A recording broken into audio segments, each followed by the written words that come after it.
Je secoue une canne dont j'ai enlevé les deux brins du bas pour des questions de commodité, puisque je vais vous parler de l'action mécanique des cannes. Alors, secouer une canne pour l'essayer, c'est une bonne chose, parce qu'on va de suite se rendre compte si la canne elle est légère, si elle est moyenne, si elle est plus rigide, si l'action est grasse en main, si l'action est légère en main.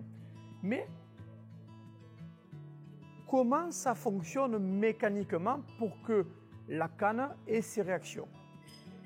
C'est au départ, c'est un film de carbone, un drap, un voile, un drapeau on appelle ça. On découpe un drapeau de forme triangulaire, on y met un mandrin et on l'enroule. L'enroulement du drapeau crée un cône. Et ce cône, on le cuit, on le vernit, etc., etc. Et ça donne le blanc. Le blanc, c'est la canne nue. On monte des anneaux sur la canne en fonction de l'action qu'elle a. C'est-à-dire que les anneaux sont mis sur ce qu'on appelle une épine ou une arête. Ça permet à la canne d'avoir une flexion avant, mais d'avoir une contreflexion arrière. Et quand on pousse pour lancer vers l'avant, elle a une flexion arrière et une contreflexion avant. Vous suivez ça? Je tire dans la canne. Le sillon fléchit sous le poids de la soie.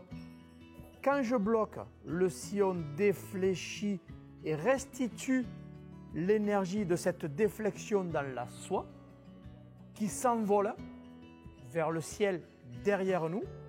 En partant vers l'arrière, la canne fléchit sous le poids de la soie. Moi, je pousse vers l'avant, donc je fais surfléchir la canne. Et quand je bloque devant, la canne a cette contreflexion avant qui fait que ça part devant. Mécaniquement, ça ne fonctionne que comme ça. On n'a jamais vu une canne lancer seule, il faut l'actionner. Ce qui est bien dans les cannes aujourd'hui, c'est que si on met 1 mètre de soie, elle vient fléchir ici et contre-fléchir ici, 2 mètres de soie ici, 3 mètres de soie ici, 4 mètres, etc., etc. Et elle va délivrer progressivement l'énergie en fonction du poids de système qu'elle a à transporter. Elles sont conçues pour transporter un poids X qui est nomenclaturé, soit de 3, soit de 4, soit de 5, qui va transporter une WF ou une DT avec plus ou moins de facilité.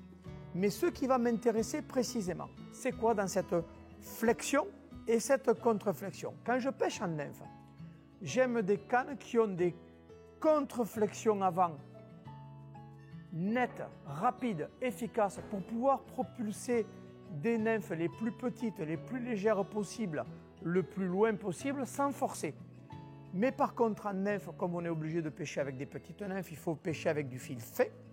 Je vais essayer d'avoir des cannes avec des contreflexions quand je ferre les plus douces possibles qui vont me permettre de ne pas casser au ferrage. En sèche, je vais essayer d'avoir des contreflexions arrière très rapides pour avoir une soie qui va vite derrière avec des boucles les plus serrées possibles, puisque c'est cette contreflexion et l'énergie qu'on va développer avec qui va faire que la soie elle va se serrer, elle va être rapide et efficace, et des contreflexions avant, à l'inverse de la pêche en nymphe, plutôt lente pour pouvoir contrôler devant le déroulement de la soie afin d'arriver au point zéro quand la mouche tombe sur l'eau pour gagner en discrétion. Vous me suivez encore? Allez, un dernier détail. Qu'est-ce qui fait que ces contreflexions, elles sont efficaces? C'est qu'en fait, quand on la met en pression sous l'action de la soie, le blanc ne reste pas rond, il devient ovale. Il devient ovale dans la pression et comme la canne veut retrouver sa position initiale, quand on bloque, hop, la canne reprend sa position initiale qui est ronde et transfère l'énergie efficacement.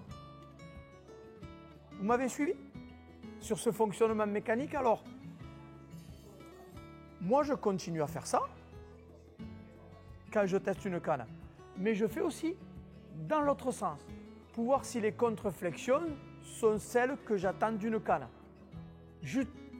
je tente au plus possible de mettre une soie dessus. On a la chance chez Okuna de pouvoir mettre une soie sur les cannes. Donc de la tester avec une soie, c'est quand même un atout majeur. Et ensuite, ma foi, de la tester au bord de l'eau, c'est encore une autre étape. Mais gardez en tête, quand vous testez une canne, qu'est-ce que vous voulez en faire?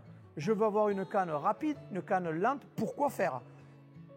Moi, je préfère des cannes avec des contreflexions arrière rapides pour la sèche, contreflexion avant lente pour la sèche. Et à l'inverse, pour la nymphe, je vous le redis, une contreflexion avant rapide pour pouvoir lancer et une contreflexion plus douce pour pouvoir ferrer correctement. À vos cannes, les gars, allez dans vos ateliers, regardez les cannes que vous avez. Vous allez avoir des explications des fois plus réalistes de pourquoi je casse au ferrage avec des fils fins avec ma canne en nymphe ou pourquoi ma boucle elle part trop vite quand je pêche en sèche. Elle est là la réponse, elle est dans le fonctionnement mécanique. Des fois votre geste est très correct et c'est ça qui vous empêche de progresser.